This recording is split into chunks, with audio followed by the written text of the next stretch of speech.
Hamlin's razor. A philosophical adage that states, never attribute malice that which can be explained by stupidity.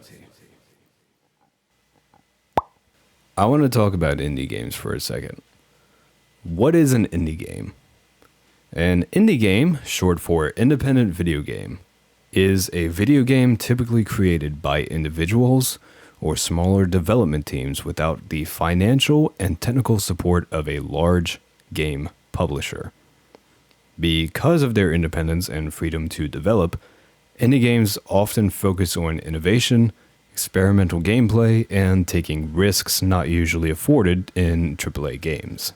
You'll more commonly see indie games on sites like itch.io or GameJolt, but you'll also find them on Steam. Some of them tend to be passion projects, original ideas that they want to get out for people to see. Others can be fan games of larger titled AAA games, or fan games of other indie games. For example, Five Nights at Freddy's was an indie game, and when it gained popularity, several indie fan games were created. You get the idea. Anyone can make a game, and as long as there's no copyright infringement, the game can be about anything and be similar to anything. To put it in perspective, I'll run with the game I just mentioned, FNAF. Hundreds of fan games. A large majority of them have the same formula. Office, you can look left and right, there's lights and doors, and there's things coming to kill you. There's a few that were taken down, but for the most part, all of them are different enough where it's not a problem for them to be available. We're clear on that? We all understand? Cool.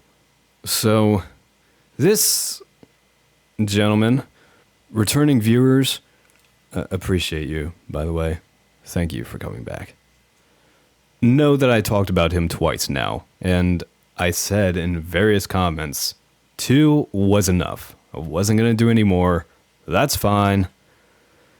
And then I heard about a little something, and I said I wasn't going to watch it. I might have watched it. I can't help it, man. What can I say? No, but seriously, this is the absolute last time I make anything on this guy. Unless he uploads something really, really dumb, then it's a maybe. So, typically when criticizing really anything, you want to, give critiques. Constructive ones, too, so that way you don't look like a raging asshole to literally everyone, to include the developers. We are going to be reviewing a game called House on the Hill, and since it was in early access, and the developers had an email attached to the title screen, my intention was to make the video, upload it, and if we had any criticisms, I will grab the link, put the link in an email and say, here's our thoughts. If we had if it seems like we're being hard on it, it's because we care. Which brings me to this video. Like I said, I watched it, and I have many questions. Let's just start. No. The video I saw on my feed that fateful evening was a video on a game I had never heard of before in my entire life. The game in question was called Garten of Banban, and my very first reaction to seeing the big green monster on the thumbnail was, this game can't be real, this can't be real. Naturally, the next thing I did was tell all my friends that this game existed. So I sent over the video, and we laughed about it for a good bit. Now at this point, I hadn't even watched the video yet, so I was literally just going off the assumption that it was some Puppy Playtime Rainbow Friends failed laboratory clone. Which hey, that assumption wasn't wrong in the slightest, but I'm just trying to say, I hadn't actually seen any of the actual gameplay myself yet. The topic got dropped fairly shortly, and I moved on with my evening. But as the evening turned into night, I couldn't stop thinking about that stupid ass game. Had indie horror really gotten this bad? There was no way this game would actually gain any traction, right? What the hell even is a garten? That isn't a f***ing word. Do they mean kindergarten? Why are there big green Rainbow Friends rejects at kindergarten? I have a question. Isn't that crazy? So, you haven't watched the video at all. All you saw was a green blob on a thumbnail with some editing done and an eye-catching title, "The Next Poppy Playtime?"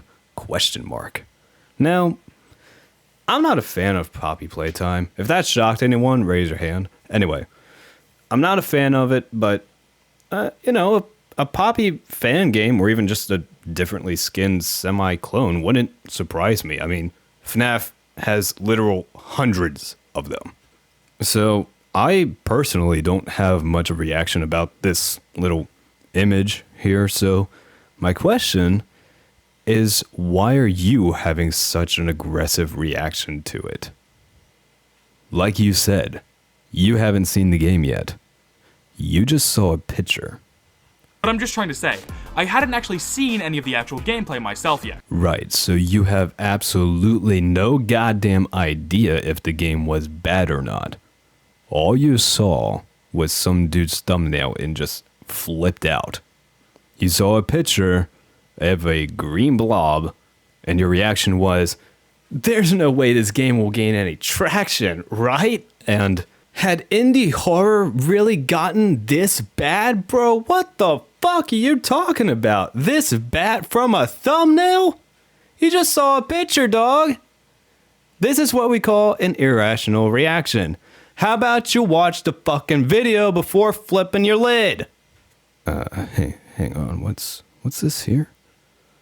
Oh my god, I can't believe it. Bro, had FNAF really gotten this bad? I mean, there's no way this game will gain any traction, right? Alright, I'm done joking. Let's bring this back a bit, but bro, like, actually, how were you that heated over a thumbnail? What the hell even is a garten? That isn't a f***ing word. Do they mean kindergarten? Why are there big green Rainbow Friends rejects at kindergarten? Garten is a word. It's a German word. It means garden. And funny thing about American schools. So if you don't live in the US, we have 13 grades, and that's divided in 3 groups: elementary school, middle school, and high school. Typically, high school is grades 9 through 12, middle is 6 through 8, and elementary is 1 through 5. But some states do different things, so there might be some variations. But Bowie, you said there were 13 grades. I did.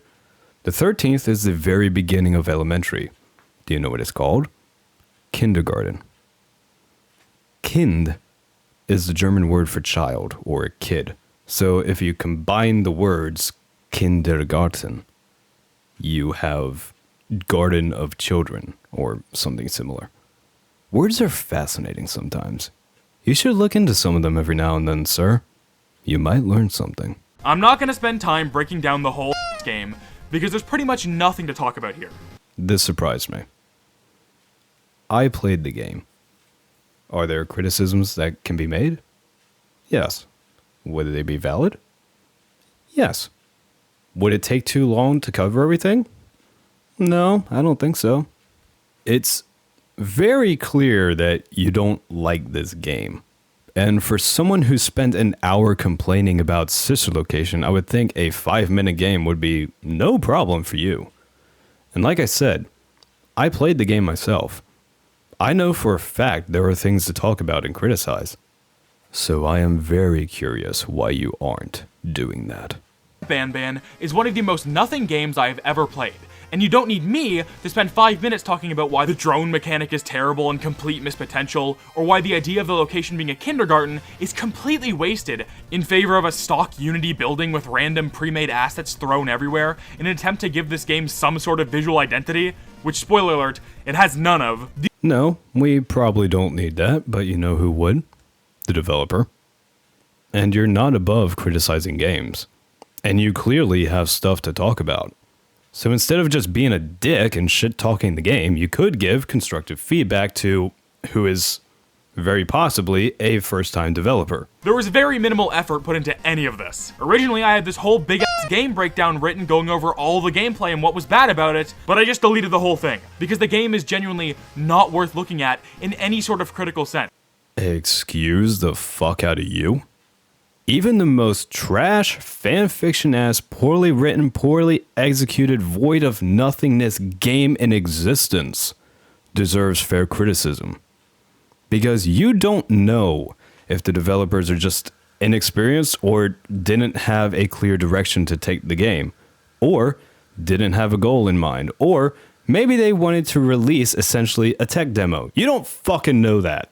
It's just a waste of time. It was made to try to cash in on the hype of Poppy Playtime and Rainbow Friends with its incredibly uninspired designs and nothing gameplay. And well, I mean, yeah, that's kind of what fan games do. Fans make games similar to the original source and put them out for people to play. Some games have unique and interesting gameplay and mechanics, some don't. It's not like we haven't seen this kind of thing before.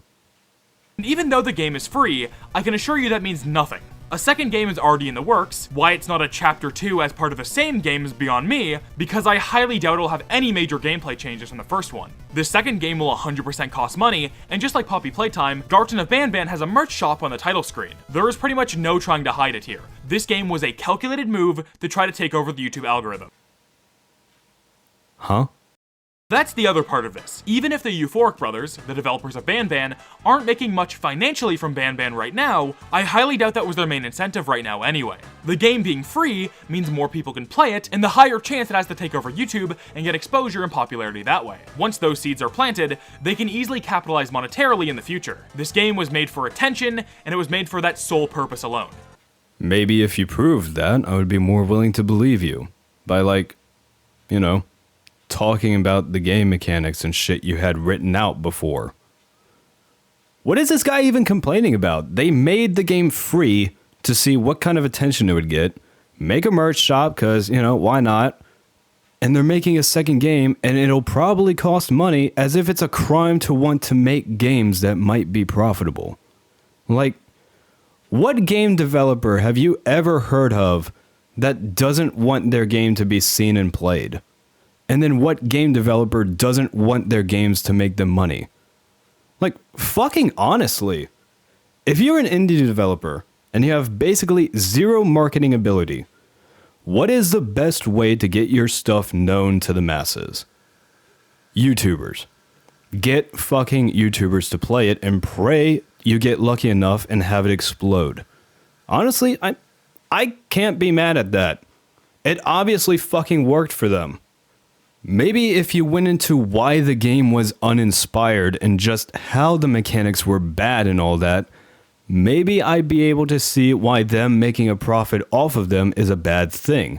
But as you said, you just hit delete on that shit and started talking mad shit instead. You cannot tell me passion was put into any of this. Alright. It's one thing to say that after you critique a game and show everything you found wrong with it, and explained why it was wrong, and went into how everything you found was the lowest effort possible because of this, and this reason. It is another thing entirely to not do any of that, and then say bullshit like that. Like, actually, fuck you, you tremendous fucking asshat. Go fuck yourself. No passion. Get the fuck out of here. Who the fuck died and made you king of game development, huh? However, even though the game is awful and uninspired, my first time playing through it that night wasn't the worst thing in the world. In an ironic sense, the game is actually pretty funny. Chairs and tables have insane physics that make you fly up into the air and do all sorts of wacky shit. Uhyeah Bird is actually just hilarious, and the way it walks around is easily the funniest thing I've ever seen in any indie horror game ever. Oh my god, that is so terrifying! When you die, a random letter is thrown on screen, which probably spells out something, but I couldn't figure it out. However, the idea of a game over screen just being the letter R is so dumb that it's funny. You can bring random chairs and other objects to the end of the game, and they'll be there in the final Jumbo Josh cutscene. The jump scares are broken, and the animation will play anywhere Uhyeah is, so sometimes you'll get a jump scare that is just the side of Uhyeah Bird's head. Repeatedly calling a game awful and uninspired, and continues to not talk about why, so he continues to look like the worst person imaginable. And this is something I'm noticing about this fucking video so far. You see this little blurb at the bottom of the screen saying his game was bugged, so we'll just have to take his word for it. This isn't going to be the last time this happens. In fact, this whole video we just have to take his word on because he never fucking supports anything he's saying. And it's even crazier because I played the game. And I died quite a few times to the bird thing here because I didn't know what to do.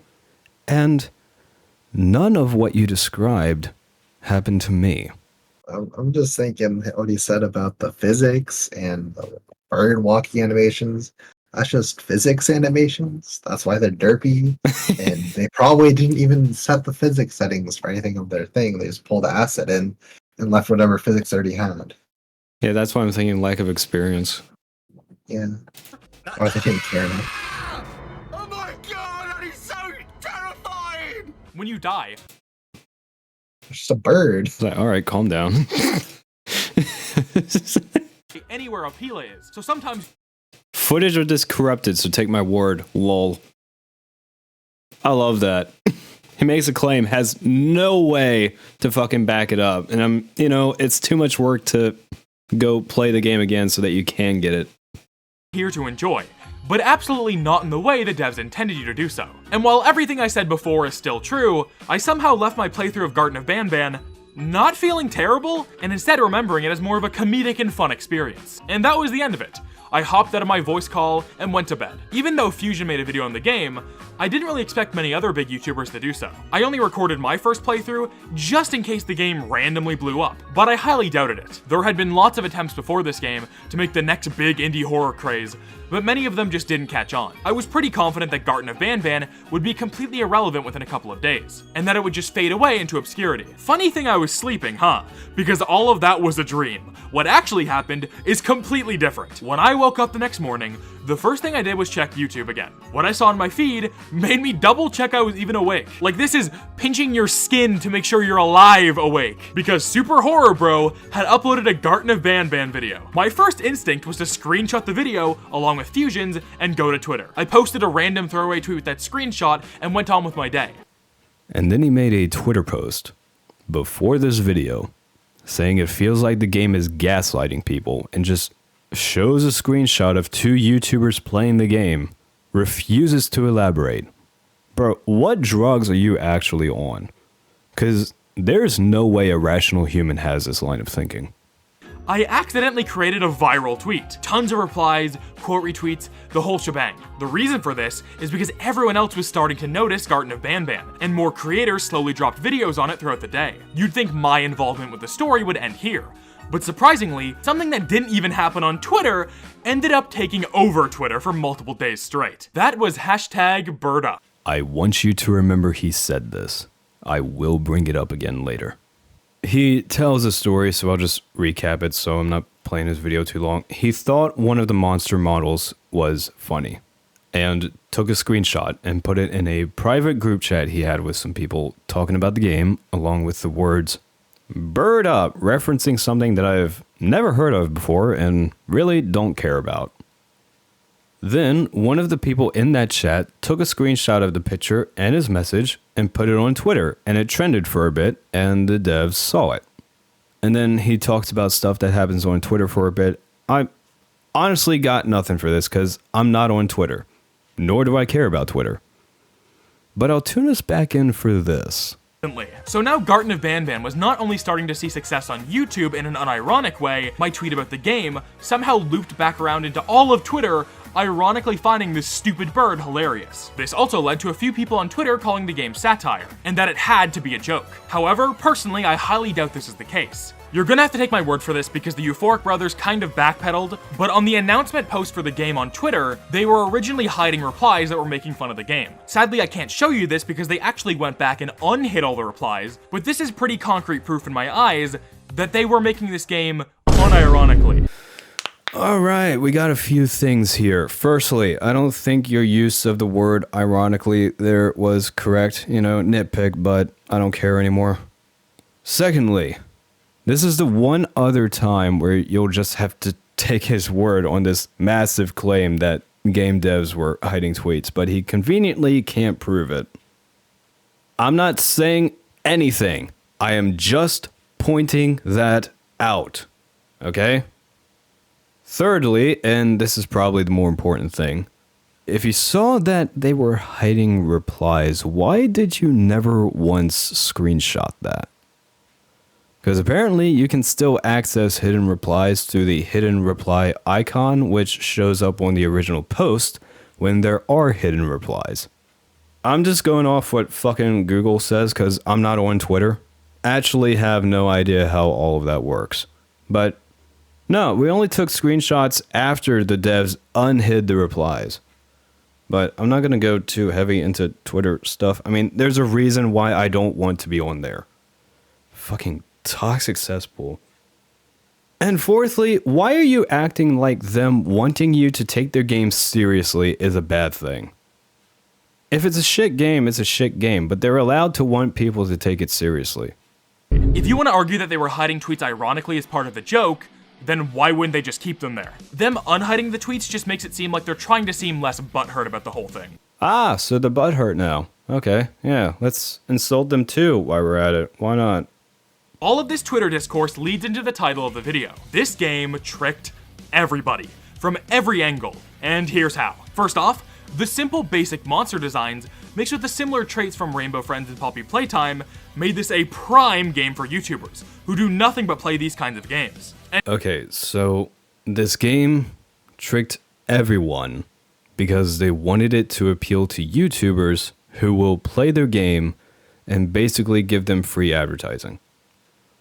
Why is it a problem to want people to know about your game? And hey, nothing against the grind, but you all fell right into the Euphoric Brothers trap. The game was 100% designed to appeal to these sorts of content creators to a T, and it worked. On the other side of things, we have the audience. And no, I'm not talking about the audience of people who watch Garten of Banban videos. A 4-year-old will probably be interested in anything their favorite YouTuber plays. I'm specifically talking about the people on Twitter, the people who watch content like mine. Pay very close attention to what he's about to say next. Who are more than likely older than 4 years old. Garten of Banban was able to trick many people on Twitter into thinking the game was made ironically.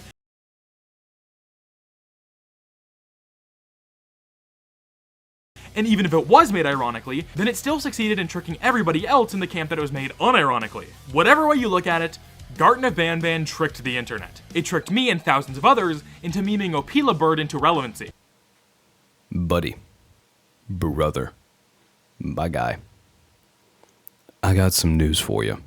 I accidentally created a viral tweet. Bonzi, who you may remember is the creator of the FNAF fan game Night Stars, took a screenshot of me posting Uhyeah bird with the caption, "Bird up," while also having an Uhyeah bird profile picture. This one Twitter post caused a chain reaction of events that led to Bird Up trending on Twitter, the devs somewhat acknowledging the joke, and a whole bunch of other stuff. That wasn't the game. That was you. The game did not trick you into taking a screenshot of the fucking bird. You made that decision. The game did not make you post the picture in the Discord chat followed by bird up. The game did not make Bonzi screenshot that and post it on Twitter. The game did not make your bullshit ass tweet go viral, and the game did not make your bird up joke go trending. So why the fuck are you blaming the game for something that you did? Into relevancy. It gaslit people into thinking that the game was made ironically. Yeah, that wasn't the game. That was you and Bonzi. In the end, the true winners here are the Euphoric Brothers. They got their big hit, and while it's the most uninspired, mindless game ever made, in the end, they still won. I wish I had more to say, but that's really all there is to it. Like I said, I could have gone through the whole game and tore it apart bit by bit, but it's just genuinely not worth doing. Just actually fuck you. The thing I want to point out with this is, I am genuinely confused why you opted to not criticize the game when I think you would have legitimate criticisms for it, and instead chose to make yourself look like an asshole. Again. It's one thing to lay out all the problems that you have with the game and go into why they're problems and then tear into it and say it's nothing and uninspired and shit like that, but even then I still don't think that's true. It's another thing entirely to say that without showing why you think that. There are people, me, who have never heard of this game and never played it, and your video is the first video they watch on it, and they just see you shit-talking it and not talking about why you think that. There are reasons to criticize the game. There are valid reasons to criticize the game. Reasons that I would probably agree with. So I'm honestly dumbfounded that you just decided to not do that, and you did this instead. Repeatedly insulted the developers and trash-talked their free game. You know what's funny? This game is free. So I got it. And I played the game, and I handled the mechanics, and I got through everything. I even made sure to play it with someone who knows what they're looking at in terms of game development. Didn't trick me into anything. Didn't trick him into anything. To us, it went exactly how we expected. So yeah, they're playing a poppy playtime with the lore of Five Nights at Freddy's. Yeah, it's a fan poppy playtime, but they're releasing the installments like Five Nights rather than downloadable. They're trying to build a story like Five Nights. Yeah. It's just a game. Do you think It's free. Do you think it tricked anyone into taking it ironically? No. This game looked like a demo. A free look into what you can expect based on what they know how to do, and it's taking inspiration from Poppy's playtime. Very rough, very not polished, and what looks like a very inexperienced attempt. And they decided to release it on Steam rather than GameJolt or Itch. Which, to each their own, there are multiple PC marketplaces for a reason. Freedom of choice. I can't say if everything progressively gets better as the series goes on. I haven't bought and played any of them, but I hope it's the case. If it's not, well, that's a shame. But I am not going to ascribe malice, in this case intentionally tricking players into doing something. I think it was marketed to YouTubers, so it would catch the most attention possible. And it worked. It's a valid advertising strategy. But I'm not going to sit here and accuse them of intentionally doing shit when I have not only no proof, but no reason to think that. They wanted to make a game, and they wanted people to see it, play it, and take it seriously. Oh my god, what a fucking nightmare! And sadly, I was blocked by the Euphoric Brothers. Oh, they blocked you on Twitter? I wonder fucking why! You cannot tell me passion is put into any of this. So, fuck it. I'll do what this goddamn clown didn't.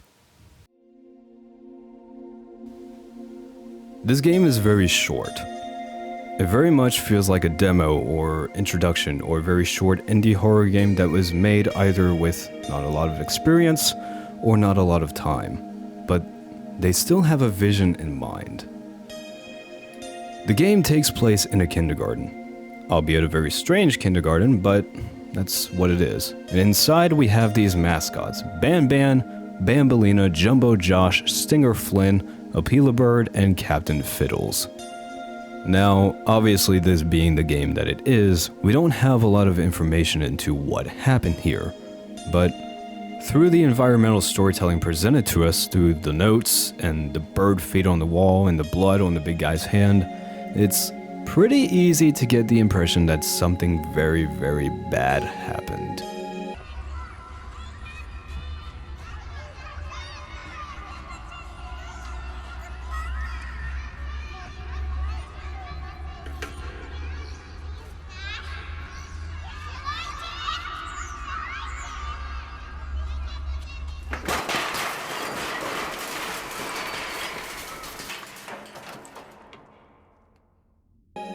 But the reason to play the game is to, obviously, find out what happened and what happened to the children. Now, regardless of what its length is, this is supposed to be a horror game.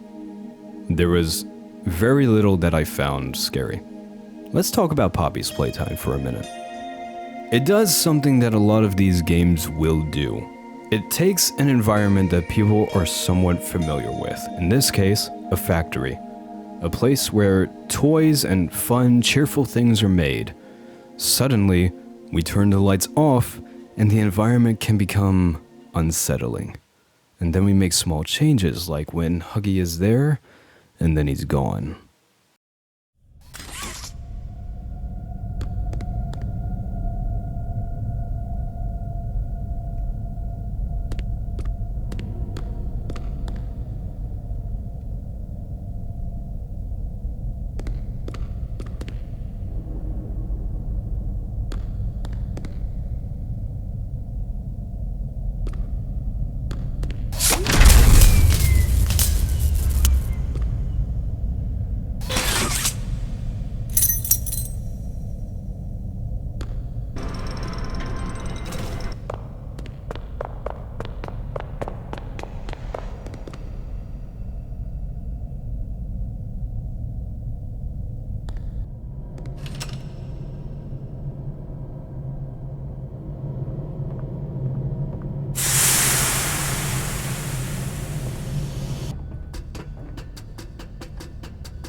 Speaking of Huggy, let's look at the character design for a second. When we first see him, we see a tall, fluffy thing with a nice, happy smile. He presents a very pleasant and disarming appearance. Looks like he's waving at you, Mark.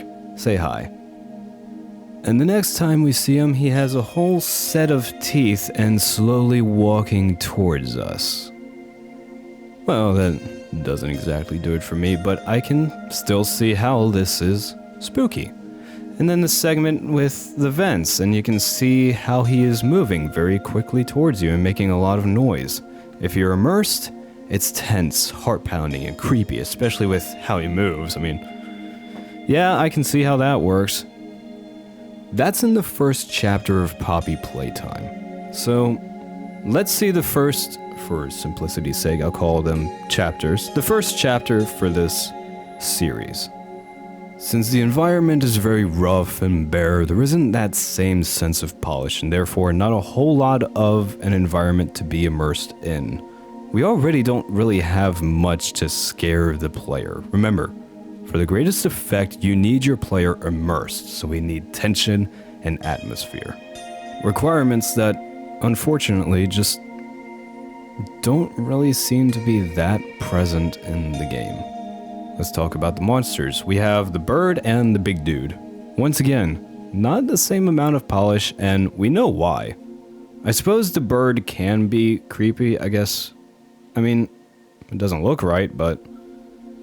well, it doesn't exactly give off a threatening presence either. Though I will say there is one small segment where if you do let yourself be as immersed as you can, I can see how it can be unsettling. We'll talk about that in a minute. Let's jump back to Poppy Playtime. Huggy. The first time he actually becomes a threat to us, he pops out of the shadows and slowly walks towards us, which alone can present a threatening situation. Look at him with all of his teeth there. And if he reaches you, it's probably not going to end well. But if we top that with the fact that he's towering over us, well, now that gives him a more dominating presence. He is the biggest thing in the room. It's kind of like that thing with bears that you'll hear about sometimes. If you encounter a bear, make yourself big. Same idea. Here, the first time we see the bird, he is looking at us in the hallway, and while that's unsettling for sure, it doesn't feel too threatening or like something that I need to be scared of. It's more just uncomfortable.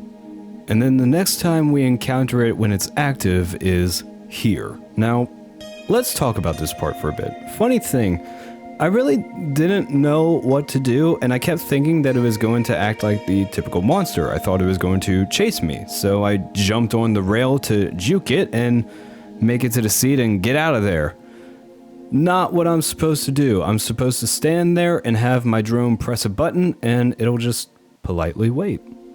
Truly, honestly, the least threatening monster I have ever encountered in a horror game. However, I will concede that if you're not expecting this part of the game to happen, and you see him coming across the gap, and you don't move, and then he hops off and doesn't come for you right away. He just waits and inches closer, almost like he's curious. I do like that in a small sense.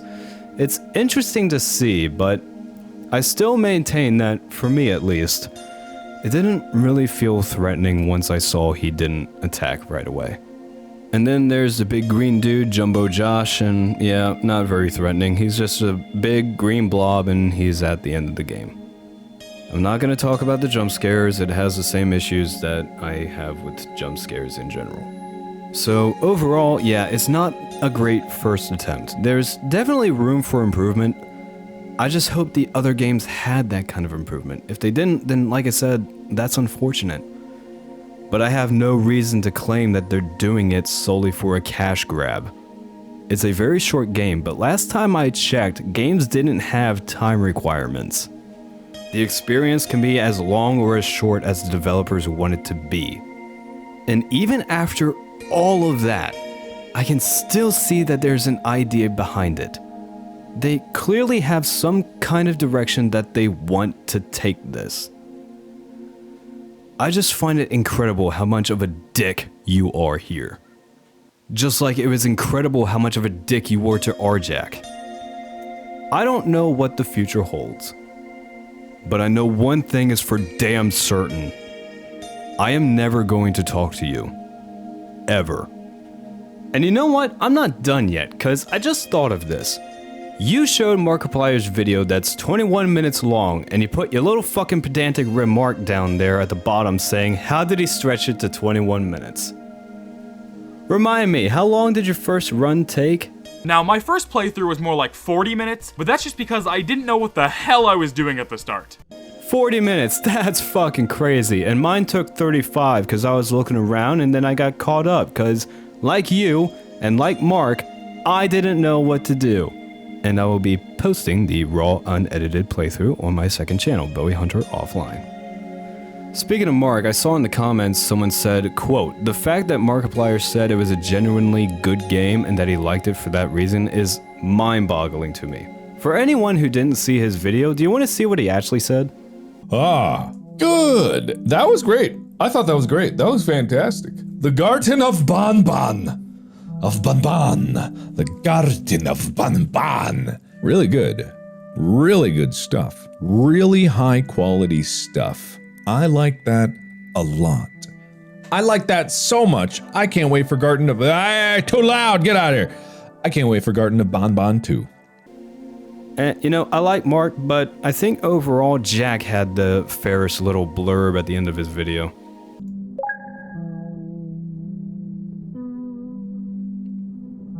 I don't know about that one, guys. Like, I get it. There were some interesting things in there. The bird did freak me out, but overall, that was really janky to play. I don't know if I enjoyed that or not. I don't really like saying bad things about indie developer stuff. But Poppy Playtime has set quite a substantially high bar for the quality of content in this sort of stuff, so...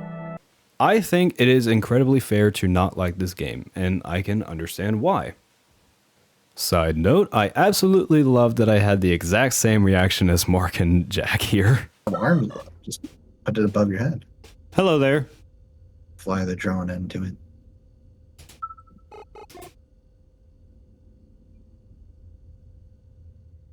I'm calling in the attack of one Taliban airstrike. I'm changing the game. All right, ladies and gentlemen, that is it.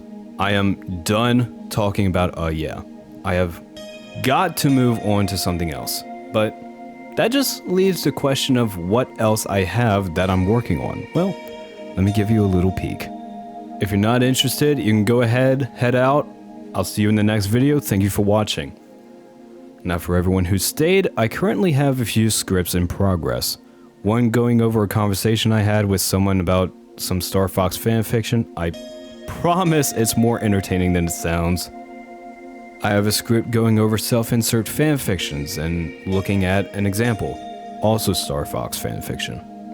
my thoughts on video for Five Nights at Freddy's that I will release if I hit 1,000 subscribers. And that one is probably going to just be Five Nights at Freddy's 1 because I go in deep. I'm also editing down the latest recording from my podcast, Critical Analysis. The recording is about 3 years old now, so that kind of tells you how high that is on my priority list. And I'm also working on some stuff for my second channel, Bowiehunter Offline. If you want to see some less serious stuff from me, like playing games, messing around with my friends, hop on over there. I don't upload much, but I do have things in line to put there, so watch out for that. And all of this also includes any horror story, creepypasta readings that I happen to do in between. And now that brings me to my two biggest projects. I currently have a series on the channel looking at Resident Evil 8. Unfortunately, I made some mistakes in my analysis during that series, so I am amending that with this new script. And good God, is it long. And let me tell you, I'm going all out for it. I made a trailer for it and everything, and I am super hyped and can't wait for y'all to see it. But I won't put the trailer out until all of the work on the videos is done. So keep in mind, when you see a trailer, the full thing is coming soon. Very soon. Which leaves my last thing. I am writing 4 scripts going into heavy critique on 4 games in my personal all-time favorite series. I will be critiquing some of my favorite games to see if they are objectively good. But I'm not going to say what the games are yet, that'll ruin the surprise. Though admittedly I haven't had a lot of time to really put a good amount of work into those scripts. And I'm very sad about that, but I'm a big boy. I'll get over it. Alright guys, that's all I got. Again, thank you for watching. I appreciate you.